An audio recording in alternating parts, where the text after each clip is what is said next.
Hello students, welcome to CAC PIS Academy. Myself Apurva Nandi. Today's date is 19th of May. Let's start our analysis.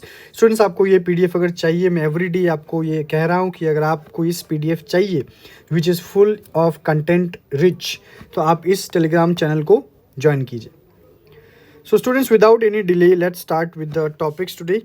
So these are the 6 topics that today we'll be discussing. The first one is ज्ञान Bharatam mission, जो इस बार budget में भी mentioned है. Then we will talk about e-passport, जो scheme recently launch हुआ है. Curbs on Bangladesh export की, शायद आपको न्यूज़ में मिला होगा, बहुत आपने शेयर भी किया होगा कि बांग्लादेश एक्सपोर्ट्स में इंडिया ने रेस्ट्रिक्शंस लगाए हैं. ISRO's 101st mission fails. It is a bad news from science and tech. Father of India's science museum movement, ये देखेंगे. Then lastly north east Kolkata link via Myanmar, ये इंफ्रास्ट्रक्चर रिलेटेड एक इंटरनेशनल रिलेशन का एक topic होगा. The first one is Gyan Bharat mission. So students, little bit unwell today, so weather कुछ खास नहीं है, इसलिए थोड़ा सा गला बैठा हुआ है, तो प्लीज़ आप लोग थोड़ा सा टॉलरेट कीजिए. So the Prime Minister of India, Narendra Modi, he launched and revamped the National Mission for Manuscripts, जिसका नाम दिया गया है अभी अभी ज्ञान भारतम मिशन. ऑलराइट, तो ये जो है गवर्नमेंट स्कीम्स है, प्रोग्राम्स है, ये आपके एग्जामिनेशन के लिए जो 8 जून को होने वाला है, 8 जून को, तो इसके लिए बहुत इंपॉर्टेंट है. आई थिंक ये ज्ञान भारतम मिशन, ये वाला क्वेश्चन शायद आ सकता है, पता नहीं, but that is a gut feeling that I am having. Alright, so let's see. Gyan Bharatam mission तो क्या है कि ये जो है, जो हमारे भारतवर्ष में जो इम्पॉर्टेंट मैन्यूस्क्रिप्ट्स है उनको प्रिजर्व, उनको डिजिटलाइज करने के लिए, प्रमोट करने के लिए, इन अ लॉन्ग रन, सालों साल वो मैन्यूस्क्रिप्ट अच्छे से रहे, उसके वजह से ये ज्ञान भारतम मिशन लॉन्च किया गया है. India possesses over 10 million manuscripts, many of which remain undocumented, poorly conserved और inaccessible for research. कि रिसर्च के लिए वो inaccessible है क्योंकि वो बहुत ही poorly conserved है, अच्छे से कंजर्वेशन उसको नहीं किया गया है. तो जो स्कॉलर्स है वो रिसर्च करना चाहते हैं पर उसमें एक्सेस नहीं मिलता है. सो इसी वजह से ये स्कीम दिया गया है, ये मिशन लॉन्च किया गया है, ज्ञान Bharat mission. It seeks to modernize this effort, aligning it with digital tools and global access. The mission is spearheaded by, very important line, it is spearheaded by the Ministry of Culture. ये question material है. To preserve and promote India's ancient manuscript heritage. Alright, तो याद रखिए ये. So what is the objective? वही जो 10 million manuscript है India में, 1 करोड़ मैन्यूस्क्रिप्ट है, उसको कंजर्व, प्रोटेक्ट और रिसर्च पर्पस के लिए एक्सेसिबल बनाया जाए, उसके लिए मिशन है. It will build a national digital repository of Indian knowledge system, IKS, national digital repository of IKS, Indian knowledge system for research, students and the public worldwide. So ये funding है, funding वाला आपको नहीं पढ़ना है, ये नहीं आएगा. मैन्यूस्क्रिप्ट क्या है आपको पता है, अगर हम हिंदी बोले, असमीज में बोले, उसको शायद पांडुलिपि कहा जाता है. ऑलराइट, मैन्यूस्क्रिप्ट का जो अर्थ है इंडियन लैंग्वेज में, उसको कहा जाता है पांडुलिपि. तो manuscript is a hand written document, the original one, at least 75 years old, with historical, scientific और artistic value. Alright, next, e passport. India has joined over 120 countries in issuing biometric e passport. आज के डेट में अगर आप पासपोर्ट होल्ड कर रहे हो तो वो एक छोटा मोटा एक डायरी टाइप का है, बहुत ही अच्छा लगता है देखिए. इंडिया का पासपोर्ट बहुत ही सुंदर है. तो अभी गवर्नमेंट ने लॉन्च किया है द ई-पासपोर्ट, मतलब अभी उस पासपोर्ट में एक चिप लगा रहेगा, RFID चिप. RFID का फुल फॉर्म है स्टूडेंट्स, रेडियो फ्रीक्वेंसी आइडेंटिफिकेशन.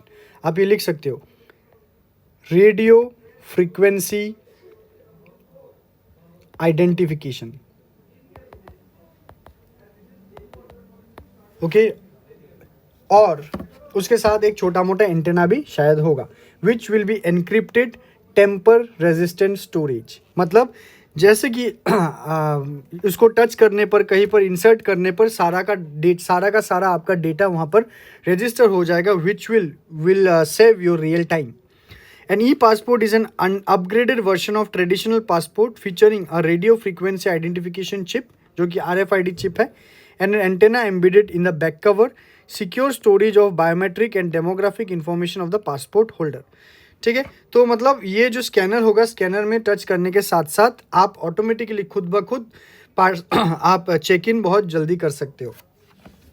और क्या क्या इसके फीचर है, बेसिक एक्सेस कंट्रोल है, पैसिव ऑथेंटिकेशन है जो that will verify data integrity and authenticity, extended access control है, पब्लिक की इंफ्रास्ट्रक्चर है, जिसके साथ मैं इजी लैंग्वेज में अगर बोलूँ इसके पास साथ आपके बायोमेट्रिक जैसे कि फिंगरप्रिंट, आपका रेटिना, आपका facial features, everything will be stored, कि वो कार्ड आप स्कैनर में टच करोगे, कैमरा ऑन होगा और साथ ही साथ आपको वेरीफाई कर लिया जाएगा कि जिसका पासपोर्ट है आप वही इंसान हो कि नहीं हो।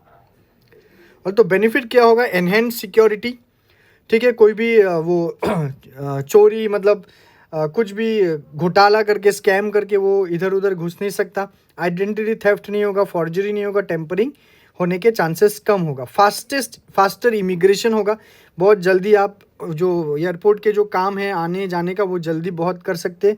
It is also globally accepted, biometric data it is very very globally accepted rather than normal photographs and all, और डेटा पायरेसी होने के चांसेस कम होंगे, digitally stored and accessible only through authorized officials.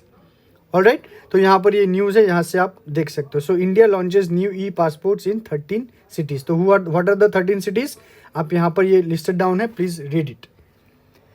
Next, curves on Bangladesh export.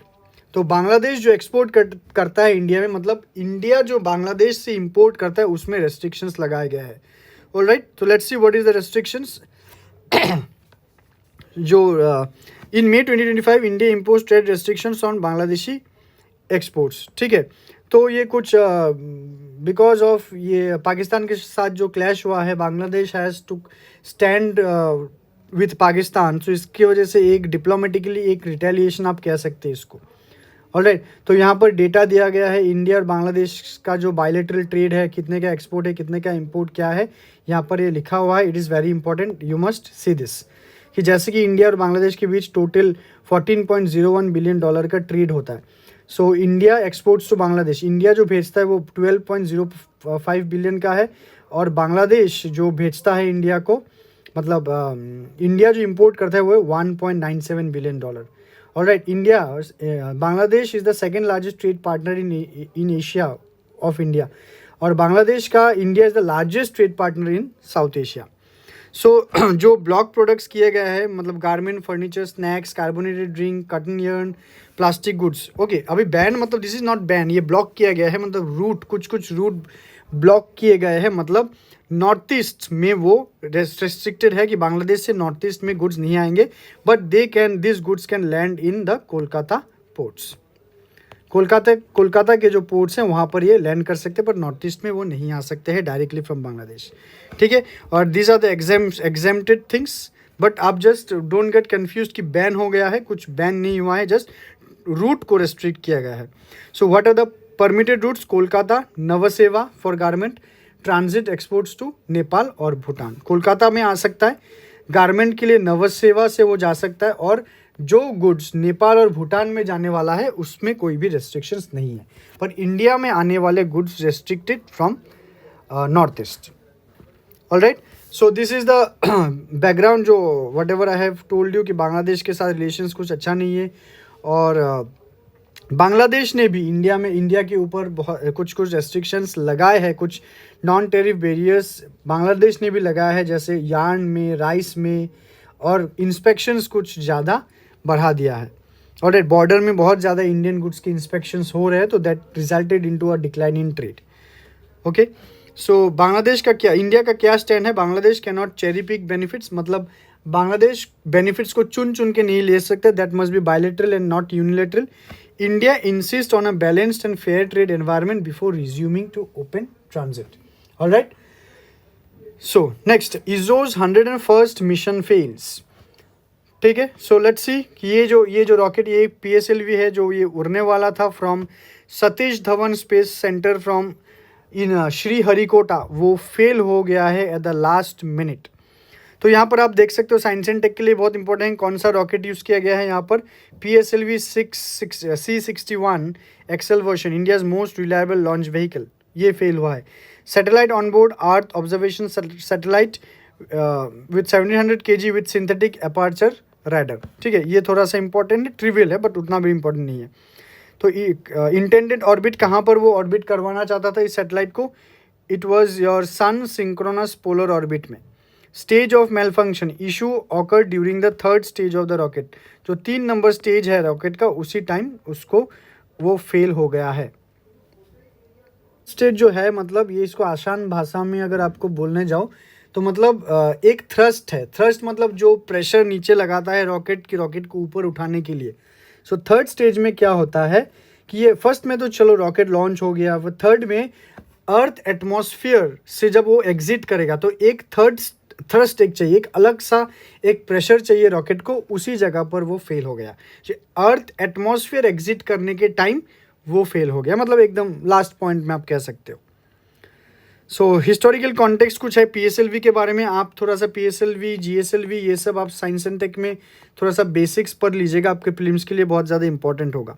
तो यहाँ पर EOS जो है हमारा, जो कि है आपका अर्थ ऑब्जर्वेशन सैटेलाइट 09, तो उसके कुछ सिग्निफिकेंस देखिए. It is a all weather earth imaging. कोई भी वेदर हो, मतलब 24/7/365 अर्थ इमेजिंग, अर्थ की पिक्चर्स जगह जगह पर वो भेज सकता है. That is the purpose of EOS, for better observation frequency. Okay, it is a debris free mission initiative. कि मतलब जो ये होगा ये डेब्री फ्री होगा, कोई भी आकाश में, अंतरिक्ष में कोई भी डेब्री, स्पेस डेब्री वो नहीं रखेगा. Satellite had fuel reserve for end of life deorbiting. Final stage of rocket to be lowered and defueled per global space debris mitigation norms. मतलब वो वापस वो अर्थ में चला आएगा, स्पेस में वो नहीं घूमेगा. ठीक है, सो इसीलिए उसको डेब्री फ्री मिशन भी कहा जाता है. Next, father of India science museum movement. So what is the news? Saroj Ghosh, father of India science museum movement, passes away. So let's see who was he. So he is Saroj Ghosh, who passed at the age of 89 in Seattle, USA. So let's see what is his contribution. So he was the founding director general of National Council of Science Museums from 1979 to 97. He pioneered of India's science museum movement. He was known for developing a decentralized network of science museums and centers across India. He emphasized informal, interactive and inaccessible science education. कि सब लोग science के बारे में जाने, science awareness हो, कि लोग म्यूजियम्स जाए और नए नए चीज़ें वो सीखे फ्री ऑफ कॉस्ट. ऑलराइट, सो और in the very nominal cost. तो ये जो मूवमेंट था ये सरोज घोष, डॉक्टर सरोज घोष जी ने ये पायनियर किया था. Next, north east Kolkata link via Myanmar. So north east और कोलकाता को लिंक किए जाने की एक प्लान है वाया म्यांमार, जो कि लॉन्ग डिलेड, बहुत सालों से ये चल रहा था, Kaladan multi modal transit transport project. तो देखिए आप यहाँ से मैप से आप समझ सकते हैं कि अगर कोलकाता को अगर आप नॉर्थ ईस्ट से कनेक्ट करेंगे तो आप ये जो सिलीगुड़ी कॉरिडोर है इसमें बहुत ज़्यादा प्रेशर हो जाता है, बहुत ज़्यादा कंजशन है इस जगह पर, because it is only mayor 22 kilometre wide और इसमें बहुत ज़्यादा ट्रेन लाइन भी क्रिएट नहीं किया जा सकता. फाइन, तो इसके वजह से तो एक प्रोजेक्ट पास किया गया है कि अगर पूरे नॉर्थ ईस्ट को अगर कोलकाता के साथ कनेक्ट करना, ये तो रहेगा ही, साथ में एक multi modal transport transit project करेंगे, जो कि होगा वाटरवेज, जो कि होगा इनलैंड वाटरवेज, उसके साथ साथ जो कि होगा रोडवेज ऑल्सो. तो ये है multi modal Kaladan multi modal transport transit project. देखिए ये कोलकाता से होकर ये Sittwe port, Kolkata Haldia port से ये सितवे तक कनेक्ट होगा. तो सितवे से इनलैंड होकर पलेटवा तक आएगा, कलेटवा से जोरिनपुई होकर वो इंडिया में वो एंटर करेगा वाया मिज़ोरम से होकर वो आइजवाल आएगा, आइजवाल से वो पूरा का पूरा नॉर्थ ईस्ट तक वो कनेक्टेड रहेगा.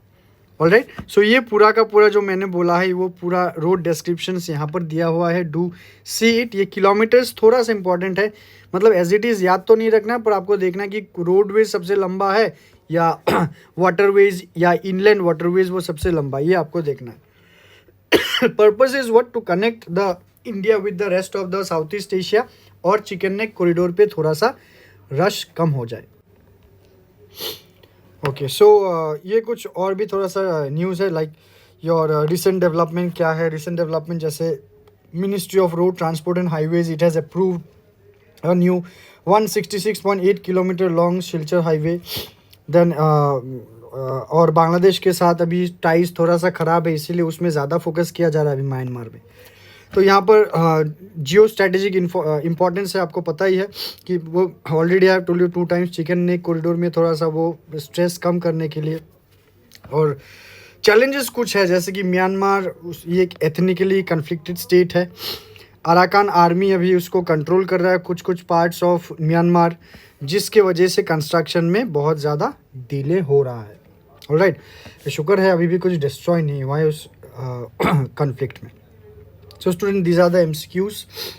करंट अफेयर्स रिलेटेड है, ज्ञान भारतम मिशन जो हमने आज पढ़ा है उसके रिलेटेड एक न्यूज़ है, एमसीक्यूज़ है। प्लीज़ इस एमसीक्यूज़ को आप अटेम्प्ट कीजिए। So we I try to be very muchly dedicatedly present and doing the CNAs। Absolutely the health is very much bad, एकदम गला का situation is very bad, so you can understand from my voice. So students, till then take care of yourself also, and do watch this series continuously, and do comment if you have anything, any query from CSE PIS Academy. And also please remember to like, subscribe the channel of CSE PIS Academy. Till then, take care and thank you.